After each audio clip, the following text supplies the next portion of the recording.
आज आप श्रवण करेंगे संतोषी माता की व्रत कथा। एक बुढ़िया माई थी, उसके 7 बेटे थे। 6 कमाने वाले थे और एक निकम्मा था। बुढ़िया माई 6 बेटों की रसोई बनाती, भोजन कराती और कुछ जूठन बचती वे सातवें को दे देती थी। परंतु वे बड़ा भोला भाला था, मन में कुछ विचार नहीं करता था। एक दिन वे बहू से बोला, देखो मेरी माँ को मुझ पर कितना प्रेम है। वे बोली, क्यों नहीं, सबका जूठा बचा हुआ जो तुमको खिलाती है। वे बोला, ऐसा हो ही नहीं सकता, मैं जब तक आंखों से ना देख लूं मान नहीं सकता। बहू ने हंसकर कहा, देख लोगे तब तो मानोगे ना। कुछ दिन बाद त्योहार आया। घर में 7 प्रकार के भोजन और चूरमे के लड्डू बनाए गए। कुछ दिन के बाद कोई त्योहार आया। घर में 7 प्रकार के भोजन और चूरमे के लड्डू बने।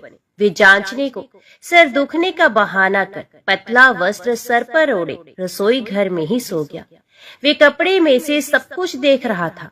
6 भाई भोजन करने आए। उसने देखा माँ ने उनके लिए सुंदर आसन बिछाया, नाना प्रकार की रसोई परोसी और आग्रह करके उन्हें जिमाया। वे देखता रहा।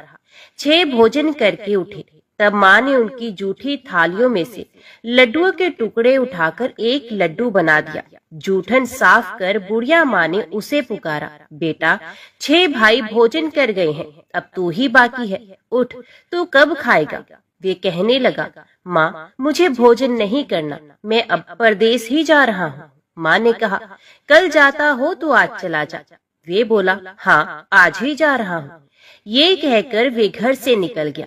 चलते समय स्त्री की याद आ गई और वे गौशाला में चला गया, जहाँ उसकी स्त्री कंडे थाप रही थी। वहां जाकर वे अपनी स्त्री से बोला, हम जावे परदेश, आवेंगे कुछ काल, तुम रहियो संतोष से, धर्म अपनो पाल। वे बोली, जाओ पिया आनंद से, हमारो सोच हटाए, राम भरोसे हम रहे, ईश्वर तुम्हें सहाय। 2 निशानी अपनी देख धरू मैं धीर, सुध मत हमारी विसारियो, रखियो मन गंभीर। वे बोला, मेरे पास तो कुछ भी नहीं है, यही एक अंगूठी है, सो ले लो और अपनी कुछ निशानी मुझे दे दो। तो वे बोली, मेरे पास क्या है, ये गोबर भरा हाथ है। ये कहकर उसकी पीठ पर गोबर के हाथ की थाप मार दी। वे चला गया। चलते चलते दूर देश पहुंचा। वहां एक शाहूकार की दुकान थी। वहां जाकर कहने लगा, भाई मुझे नौकरी पर रख लो। शाहूकार को जरूरत थी और वे बोला, रह जा। लड़के ने पूछा, तनख्वाह क्या दोगे? तो शाहूकार ने कहा, काम देखकर दाम मिलेंगे। शाहूकार की नौकरी मिली। वे सुबह 6 बजे से रात के 10 बजे तक नौकरी पर जाने लगा। कुछ दिनों में दुकान का सारा लेन देन, हिसाब किताब, ग्राहकों को माल बेचना, सारा काम करने लगा। शाहूकार के साथ 8 नौकर थे। वे सब चक्कर खाने लगे। ये तो बहुत होशियार बन गया। सेठ ने भी काम देखा और 3 महीने में ही उसे आधे मुनाफे का हिस्सेदार भी बना लिया। वे कुछ वर्ष में ही नामी सेठ बन गया और मालिक सारा कारोबार उस पर छोड़कर चला गया। अब बहू पर क्या बीती वो सुनो। सास ससुर उसे दुख देने लगे। सारी गृहस्थी का काम करा के उसे लकड़ी लेने जंगल में भेजते। इस बीच घर के आटे से जो भूसी निकलती उसकी रोटी बनाकर रख दी जाती और फूटे नारियल की नारेली में पानी। इस तरह दिन बीतते रहे। एक दिन वे लकड़ी लेने जा रही थी। रास्ते में बहुत सी स्त्रियां संतोषी माता का व्रत करती हुई दिखाई दी। वे वहां खड़ी होकर कथा सुनने लगी और उनसे पूछने लगी, हे बहनों, तुम किस देवता का व्रत करती हो और उसके करने से क्या फल मिलता है? इस व्रत को करने की क्या विधि है? यदि तुम अपने इस व्रत का विधान मुझे समझाकर कहोगी तो मैं तुम्हारा बड़ा एहसान मानूंगी। तब उनमें से एक स्त्री बोली, सुनो, ये संतोषी माता का व्रत है। इसके करने से निर्धनता, दरिद्रता का नाश होता है, लक्ष्मी आती है, मन की चिंताएं दूर होती हैं, घर में सुख होने से मन को प्रसन्नता और शांति मिलती है, निपुति को पुत्र मिलता है, प्रीतम बाहर गया हो तो शीघ्र घर आता है, कंवारी कन्या को मनपसंद वर मिलता है, राजद्वारे में बहुत दिनों से मुकदमा चल रहा हो तो वो खत्म हो जाता है, कलह क्लेश की निवृत्ति हो, सुख शांति हो जाती है, घर में धन जमा हो, पैसा जायदाद का लाभ हो, रोग दूर हो जाए तथा जो कुछ मन में कामना हो सो सब संतोषी माता की कृपा से पूरी हो जाए, इसमें कोई संदेह नहीं। वे पूछने लगी, ये व्रत कैसे किया जाए, ये भी बताओ तो बड़ी कृपा होगी। वे कहने लगी, 1.25 आने का गुड़ चना लेना, इच्छा हो तो 5.25 आने का लेना, या 1.25 रुपए का भी सहूलियत के अनुसार लेवे, बिना परेशानी और श्रद्धा व प्रेम से जितना भी बन पड़े सवाया लेना। प्रत्येक शुक्रवार को निराहार रहकर कथा सुनना, इसके बीच क्रम टूटे नहीं, लगातार नियम का पालन करना। सुनने वाला कोई न मिले तो घी का दीपक जलाकर उसके आगे या जल के पात्र को सामने रखकर कथा कहना, परंतु नियम ना टूटे। जब कार्य सिद्ध ना हो नियम का पालन करना और कार्य सिद्ध हो जाने पर व्रत का उद्यापन करना। 3 मास में माता फल पूरा करती हैं। यदि किसी के ग्रह खोटे भी हों तो भी माता वर्ष भर में कार्य सिद्ध करती हैं।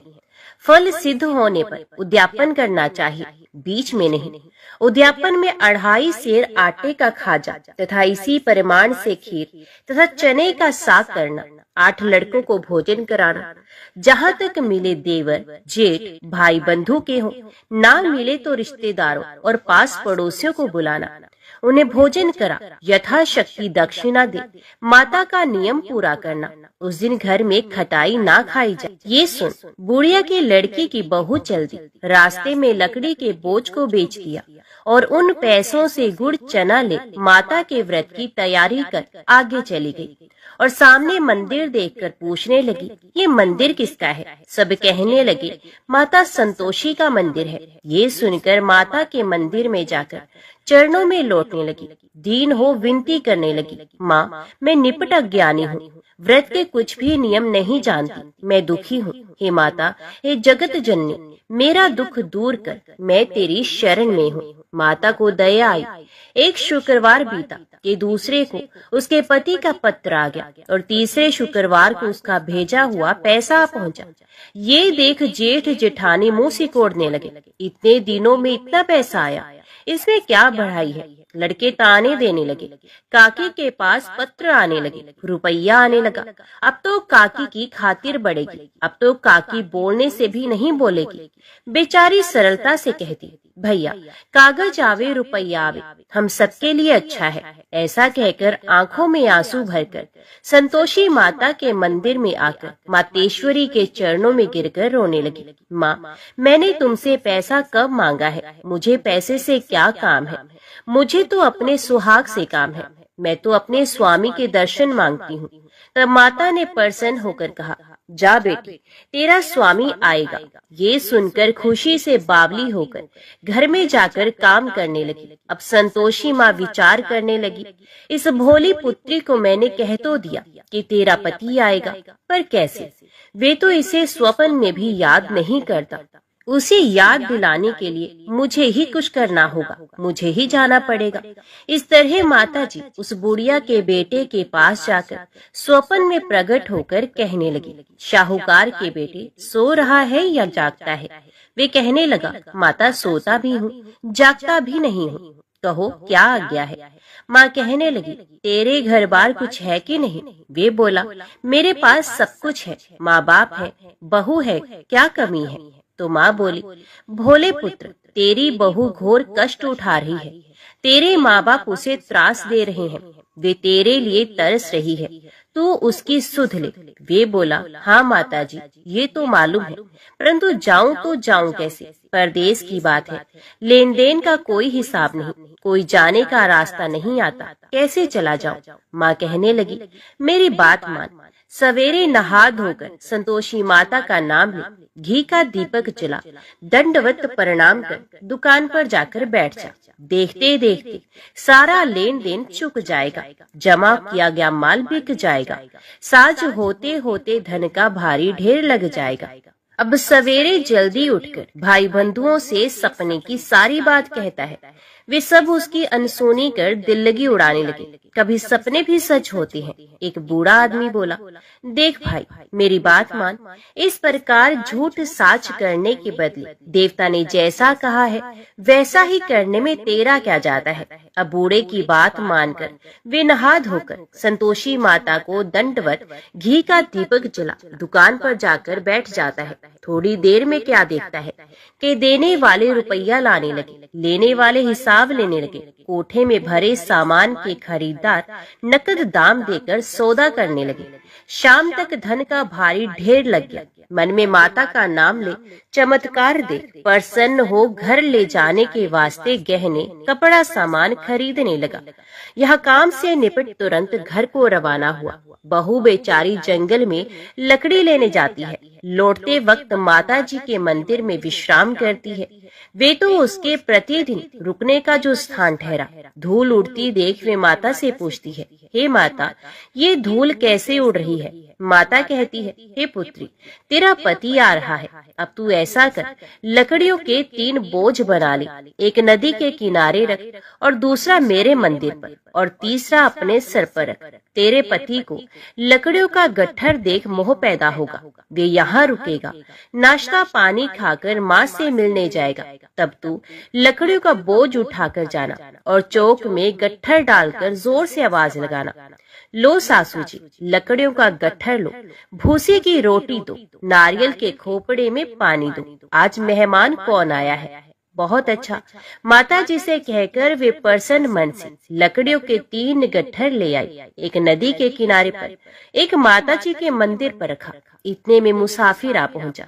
सूखी लकड़ी देख उसकी इच्छा उत्पन्न हुई कि हम यहीं पर विश्राम करें और भोजन बनाकर खा पीकर गांव जाएं। इसी तरह रुककर भोजन बना, विश्राम करके गांव को गया। सबसे प्रेम से मिला। उसी समय सर पर लकड़ी का गट्ठर लिए वे उतावली सी आती है। लकड़ियों का भारी बोझ आंगन में डालकर जोर से 3 आवाज देती है, लो सासू जी, लकड़ियों का गट्ठर लो, भूसे की रोटी दो, आज मेहमान कौन आया है? ये सुनकर उसकी सास बाहर आकर अपने दिए हुए कष्टों को भुलाने हेतु कहती है, बहू, ऐसा क्यों कहती है? तेरा मालिक ही तो आया है। आ बैठ, मीठा भात खा, भोजन कर, कपड़े गहने पहन। उसकी आवाज सुनकर उसका पति बाहर आता है। अंगूठी देखकर व्याकुल हो जाता है। माँ से पूछता है, माँ, ये कौन है? तो माँ कहती है, बेटा, ये तेरी बहू है। आज 12 वर्ष हो गए जब से तू गया है। तब से सारे गांव में जानवर की तरह भटकती रहती है। घर का काम काज कुछ करती नहीं, 4 पहर आकर खा जाती है। अब तुझे देखकर भूसी की रोटी और नारियल के खोपड़े में पानी मांगती है। वे लज्जित होकर बोला, ठीक है माँ, मैंने इसे भी देखा और तुम्हें भी देखा। अब दूसरे घर की ताली दो, उसमें रहूंगा। अब माँ बोली, ठीक है बेटा, जैसी तेरी मर्जी हो सो कर। ये कह ताली का गुच्छा पटक दिया। उसने ताली लेकर दूसरे मकान की 3री मंजिल का कमरा खोल सारा सामान जमाया। एक दिन में राजा के महल जैसा ठाट बाट बन गया। अब क्या था, बहुत सुख भोगने लगे। इतने में शुक्रवार आया। उसने अपने पति से कहा, मुझे संतोषी माता के व्रत का उद्यापन करना है। उसका पति बोला, अच्छा, खुशी से कर लो।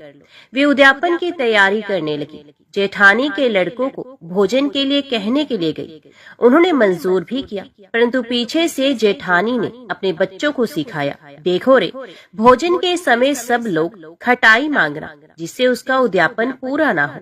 लड़के जिमने आए, खीर खाना पेट भर खाया, परंतु बाद में खाते ही कहने लगे, हमें खटाई दो, खीर खाना हमको नहीं भाता, देखकर अरुचि होती है।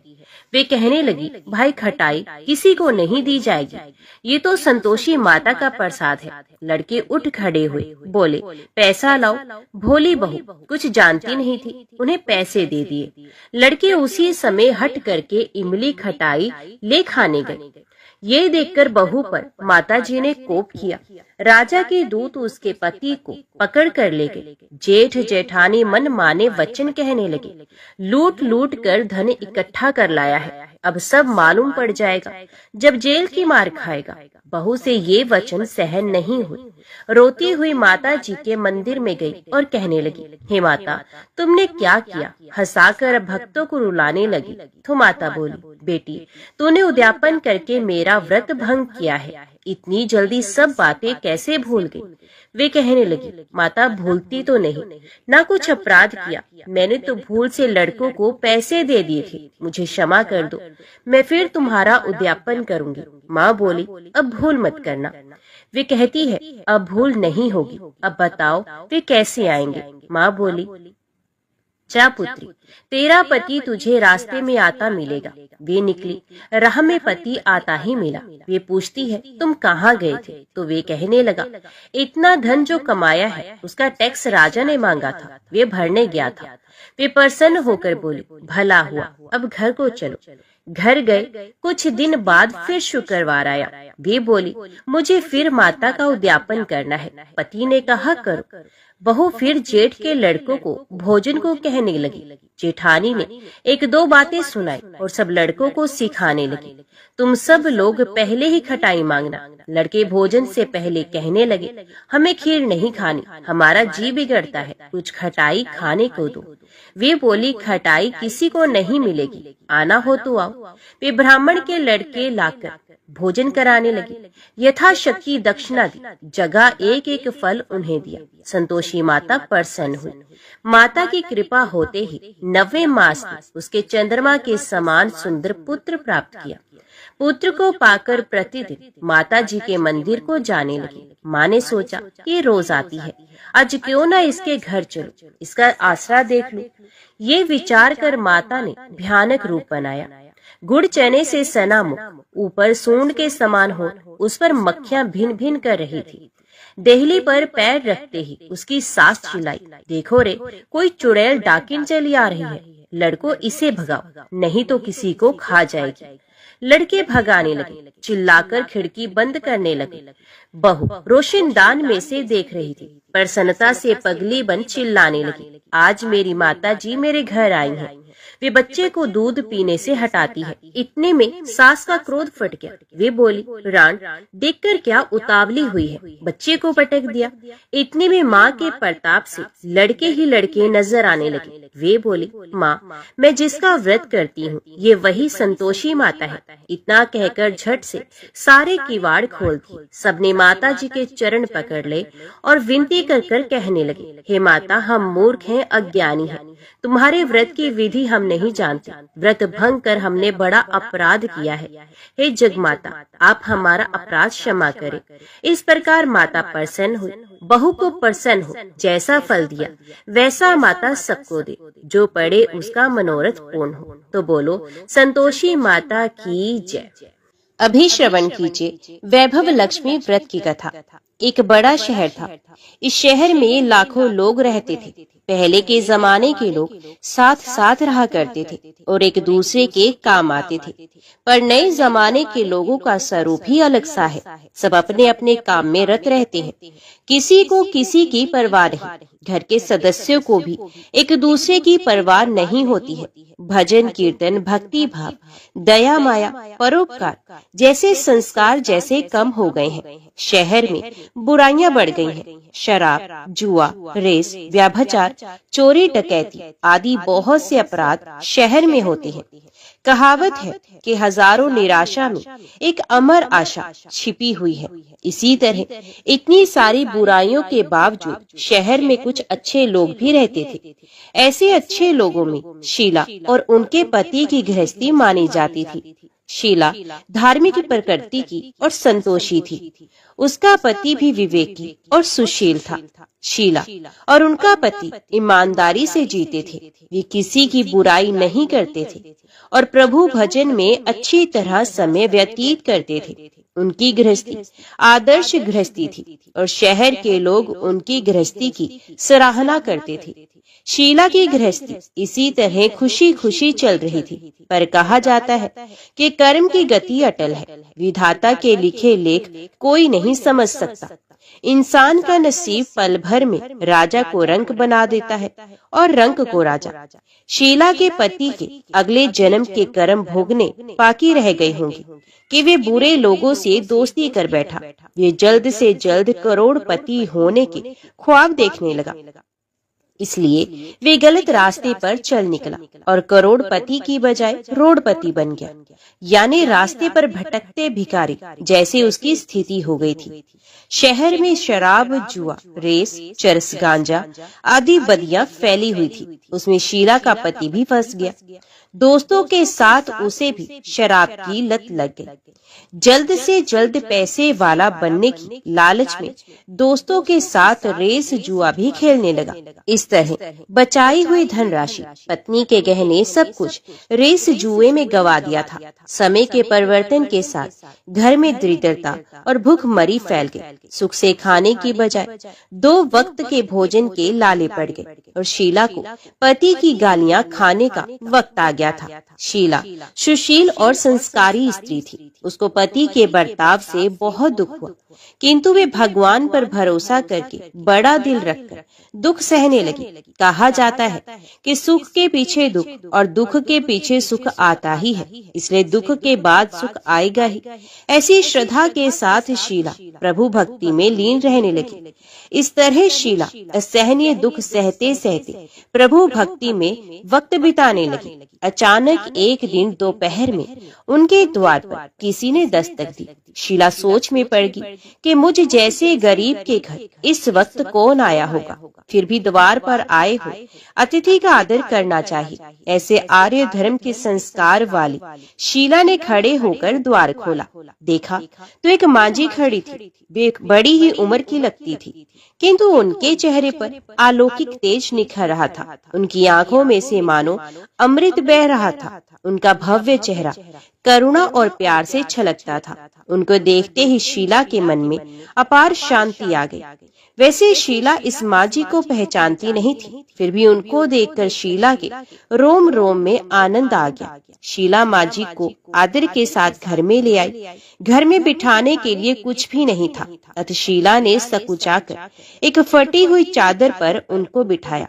मांझी ने कहा, क्यों शीला, मुझे पहचाना नहीं? शीला ने सकुचाकर कहा, माँ, आपको देखते ही बहुत खुशी हो रही है, बहुत शांति मिल रही है।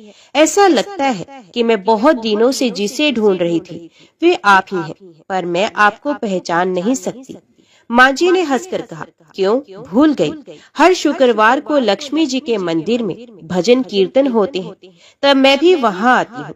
वहाँ हर शुक्रवार को हम मिलते हैं।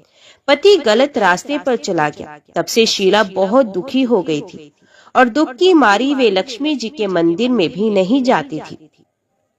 बाहर के लोगों के साथ नजर मिलाते भी उसे शर्म आने लगी थी। उसने याददाश्त पर जोर दिया, पर वे मांझी को याद नहीं कर पा रही थी। तभी मांझी ने कहा, तू लक्ष्मी जी के मंदिर में कितने मधुर भजन गाती थी, अभी अभी तू दिखाई नहीं देती थी, इसलिए मुझे हुआ कि तू क्यों नहीं आती है, कहीं बीमार तो नहीं हो गई? ऐसा सोचकर मैं तुझसे मिलने आ गई। मांझी के अति प्रेम भरे शब्दों से शीला का हृदय पिघल गया। उसकी आंखों में आंसू आ गए। मांझी के सामने वे बिलख बिलख कर रोने लगी। ये देखकर मांझी शीला के नजदीक आई और उसकी सिसकती पीठ पर प्यार भरा हाथ फेरकर सांत्वना देने लगी। मांझी ने कहा, बेटी, सुख और दुख तो धूप छांव जैसे होती हैं। धैर्य रखो बेटी, और तुझे परेशानी क्या है? तेरे दुख की बात मुझे सुना, तेरा मन हल्का हो जाएगा और तेरे दुख का कोई उपाय भी मिल जाएगा। मांझी की बात सुनकर शीला के मन को शांति मिली। उसने मांझी से कहा, माँ, मेरी गृहस्थी में भरपूर सुख और खुशियाँ थी। मेरे पति भी सुशील थे। अचानक हमारा भाग्य हमसे रूठ गया। मेरे पति बुरी संगति में फंस गए और बुरी आदतों के शिकार हो गए तथा अपना सब कुछ गवा बैठे हैं तथा हम रास्ते के भिखारी जैसे बन गए हैं। ये सुनकर मांझी ने कहा, ऐसा कहा जाता है कि कर्म की गति न्यारी होती है। हर इंसान को अपने कर्म भुगतने ही पड़ते हैं, इसलिए तू चिंता मत कर। अब तू कर्म भुगत चुकी है, अब तुम्हारे सुख के दिन अवश्य आएंगे। तू तो माँ लक्ष्मी जी की भक्त है। माँ लक्ष्मी जी तो प्रेम और करुणा की अवतार है। ये अपने भक्तों पर हमेशा ममता रखती हैं। इसलिए तू धैर्य रखकर माँ लक्ष्मी जी का व्रत कर, इससे सब कुछ ठीक हो जाएगा। माँ लक्ष्मी जी का व्रत करने की बात सुनकर शीला के चेहरे पर चमक आ गई। उसने पूछा, माँ लक्ष्मी जी का व्रत कैसे किया जाता है, वे मुझे समझाइए, मैं ये व्रत अवश्य करूंगी। माँ जी ने कहा, बेटी माँ लक्ष्मी जी का व्रत बहुत सरल है। उसे वरद लक्ष्मी व्रत या वैभव लक्ष्मी व्रत भी कहा जाता है। ये व्रत करने वाले की सब मनोकामना पूर्ण होती हैं। वे सुख संपत्ति और यश प्राप्त करता है। ऐसा कहकर माँ जी वैभव लक्ष्मी व्रत की विधि कहने लगी। बेटी वैभव लक्ष्मी व्रत वैसे तो सीधा सादा व्रत है, किंतु कई लोग ये व्रत गलत तरीके से करते हैं, अतः उसका फल नहीं मिलता। कई लोग कहते हैं कि सोने के गहने की हल्दी कुमकुम से पूजा करो, बस व्रत हो गया, पर ऐसा नहीं है। कोई भी व्रत शास्त्रीय विधि से करना चाहिए, तभी उसका फल मिलता है। सच्ची बात ये है कि सोने के गहनों का विधि से पूजन करना चाहिए। व्रत की उद्यापन विधि भी शास्त्रीय विधि से करना चाहिए। ये व्रत शुक्रवार को करना चाहिए। प्रातः काल स्नान करके स्वच्छ कपड़े पहनो और सारा दिन जय माँ लक्ष्मी का रटन करते रहो। किसी की चुगली नहीं करनी चाहिए। शाम को पूर्व दिशा में मुंह करके आसन पर बैठ जाओ। सामने पाटा रखकर उस पर रुमाल रखो। रुमाल पर चावल का छोटा सा ढेर करो। उस ढेर पर पानी से भरा तांबे का कलश रख दो। कलश पर एक कटोरी रखो। उस कटोरी में एक सोने का गहना रखो। सोने का ना हो तो चांदी का भी चलेगा, चांदी का ना हो तो नकद रुपया भी चलेगा। बाद में घी का दीपक जलाकर अगरबत्ती सुलगा कर रखो। माँ लक्ष्मी जी के बहुत स्वरूप है और माँ लक्ष्मी जी को श्रीयंत्र अति प्रिय है। अतः वैभव लक्ष्मी के पूजन विधि करते वक्त सर्वप्रथम श्रीयंत्र और लक्ष्मी जी के विधि स्वरूपों का सच्चे दिल से दर्शन करो। उसके बाद लक्ष्मी स्तवन का पाठ करो। बाद में कटोरी में रखे हुए गहने या रुपए को हल्दी कुमकुम और चावल चढ़ाकर पूजा करो और लाल रंग का फूल चढ़ाओ। शाम को कोई मीठी चीज बनाकर उसका प्रसाद रखो। ना हो सके तो शक्कर या गुड़ भी चल सकता है। फिर आरती करके 11 बार सच्चे हृदय से जय माँ लक्ष्मी बोलो। बाद में 11 या 21 शुक्रवार ये व्रत करने का दृढ़ संकल्प माँ के सामने करो और आपकी जो मनोकामना हो वे पूरी करने को माँ लक्ष्मी जी से विनती करो। फिर माँ का प्रसाद बांट दो और थोड़ा प्रसाद अपने लिए भी रख लो। अगर आप में शक्ति हो तो सारा दिन उपवास करो और सिर्फ प्रसाद खाकर शुक्रवार का व्रत करो। ना शक्ति हो तो एक बार शाम को प्रसाद ग्रहण करते समय खाना खा सकते हैं। अगर थोड़ी शक्ति भी ना हो तो 2 बार भोजन कर सकते हैं। बाद में कटोरी में रखा गहना या रुपया भी ले लो। कलश का पानी तुलसी की क्यारी में डाल दो और चावल पक्षियों को डाल दो। इसी तरह शास्त्रीय विधि से व्रत करने से उसका फल अवश्य मिलता है। इस व्रत के प्रभाव से सब प्रकार की विपत्ति दूर होकर आदमी मालामाल हो जाता है। संतान ना हो तो संतान प्राप्ति होती है।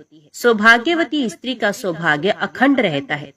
कुंवारी लड़की को मनभावन पति मिलता है। शीला ये सुनकर आनंदित हो गई।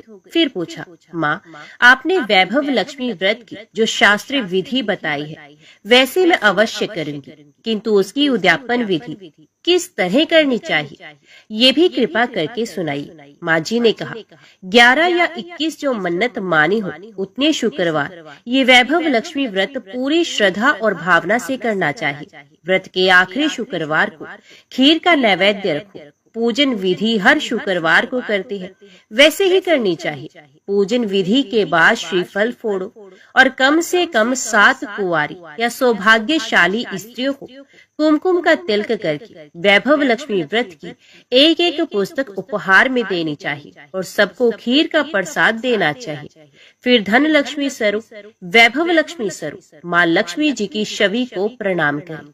माँ लक्ष्मी जी का ये स्वरूप वैभव देने वाला है। प्रणाम करके मन ही मन भावुकता से माँ की प्रार्थना करते वक्त कहें कि हे माँ धनलक्ष्मी, हे माँ वैभव लक्ष्मी, मैंने सच्चे हृदय से आपका व्रत पूर्ण किया है, तो हे माँ हमारी मनोकामना पूर्ण कीजिए, हमारा सबका कल्याण कीजिए। जिसे संतान ना हो उसे संतान देना, सौभाग्यशाली स्त्री का सौभाग्य अखंड रखना, कुंवारी लड़की को मनभावन पति देना। आपका ये चमत्कारी वैभव लक्ष्मी व्रत जो भी करे उसकी सब विपत्ति को दूर करना, सबको सुखी करना। हे माँ आपकी महिमा अपरंपार है। माँ जी के पास से वैभव लक्ष्मी व्रत की शास्त्रीय विधि सुनकर शीला भाव विभोर उठी। उसे लगा मानो सुख का रास्ता मिल गया। उसने आंखें बंद करके मन ही मन उसी क्षण संकल्प लिया कि हे वैभव लक्ष्मी माँ, मैं भी माँ जी के कहे अनुसार श्रद्धा पूर्वक शास्त्रीय विधि से वैभव लक्ष्मी व्रत 21 शुक्रवार तक करूंगी और व्रत की शास्त्रीय रीति के अनुसार उद्यापन भी करूंगी। शीला ने संकल्प करके आंखें खोली तो सामने कोई नहीं था। वे विस्मित हो गई कि माँ जी कहाँ चली गई। ये माँ जी कोई दूसरा नहीं, साक्षात लक्ष्मी जी ही थी। शीला लक्ष्मी जी की भक्त थी, इसलिए अपने भक्त को रास्ता दिखाने के लिए माँ लक्ष्मी देवी माँ जी का स्वरूप धारण करके शीला के पास आई थी। दूसरे दिन ही शुक्रवार था। प्रातः काल स्नान करके स्वच्छ कपड़े पहनकर शीला मन ही मन श्रद्धा और पूरे भाव से जय माँ लक्ष्मी का मन ही मन जप करने लगी। सारा दिन किसी की चुगली नहीं की। शाम हो तब हाथ पांव मुंह धोकर शीला पूर्व दिशा में मुंह करके बैठी। घर में पहले तो सोने के बहुत से गहने थे, पर पति ने गलत रास्ते पर चलकर सब गिरवी रख दिए। पर नाक की कील बच गई थी। नाक की कील निकालकर उसे धोकर शीला ने कटोरी में रख दिया। सामने पाटे पर रुमाल रखकर मुट्ठी भर चावल का ढेर कर दिया। उस पर तांबे का कलश पानी भरकर रखा। उसके ऊपर कील वाली कटोरी रखी। फिर विधि पूर्वक वंदन, स्तवन, पूजन वगैरह किया और घर में थोड़ी शक्कर थी, वे प्रसाद में रखकर वैभव लक्ष्मी व्रत किया। ये प्रसाद पहले पति को खिलाया। प्रसाद खाते ही पति के स्वभाव में फर्क पड़ गया। उस दिन उसने शीला को नहीं मारा, सताया भी नहीं। शीला को बहुत आनंद हुआ। उसके मन में वैभव लक्ष्मी व्रत के लिए श्रद्धा और भी बढ़ गई। शीला ने पूर्ण श्रद्धा भक्ति से 21 शुक्रवार तक व्रत किया। 21वें शुक्रवार को विधि पूर्वक उद्यापन विधि करके 7 स्त्रियों को वैभव लक्ष्मी व्रत की 7 पुस्तकें उपहार में दी। फिर माता जी के धन लक्ष्मी स्वरूप की छवि को वंदन करके भाव से मन ही मन प्रार्थना करने लगी। हे माँ धन लक्ष्मी, मैंने आपका वैभव लक्ष्मी व्रत करने की जो मन्नत मानी थी वे व्रत आज पूर्ण किया है। हे माँ मेरी हर विपत्ति को दूर करो, हमारा सबका कल्याण करो। जिसे संतान ना हो उसे संतान दो, सौभाग्यवती स्त्री का सौभाग्य अखंड रखना, कुंवारी लड़की को मनभावन पति देना। जो कोई आपका ये चमत्कारी वैभव लक्ष्मी व्रत करे उसकी सब विपत्ति को दूर करना, सबको सुखी रखना। माँ हे माँ आपकी महिमा अपार है। ऐसा बोलकर लक्ष्मी जी के धन लक्ष्मी स्वरूप की छवि को प्रणाम किया। इस तरह शास्त्रीय विधि से शीला ने श्रद्धा से व्रत किया और तुरंत ही उसे फल मिला। उसका पति सही रास्ते पर चलने लगा और अच्छा आदमी बन गया तथा कड़ी मेहनत से व्यवसाय करने लगा। धीरे धीरे समय परिवर्तित हुआ और उसने शीला के गिरवी रखे हुए गहने भी छुड़ा लिए। घर में धन की बाढ़ सी आ गई। घर में पहले जैसे सुख शांति छा गई। वैभव लक्ष्मी व्रत का प्रभाव देखकर मोहल्ले की दूसरी स्त्रियां भी शास्त्रीय विधि से माता वैभव लक्ष्मी का व्रत करने लगी। हे माँ धन लक्ष्मी, आप जैसे शीला पर प्रसन्न हुई उसी तरह आपका व्रत करने वाले सब पर प्रसन्न होना, सबको सुख शांति देना। जय धन लक्ष्मी माँ, जय वैभव लक्ष्मी माँ। अभी श्रवण करते हैं माता लक्ष्मी की आरती।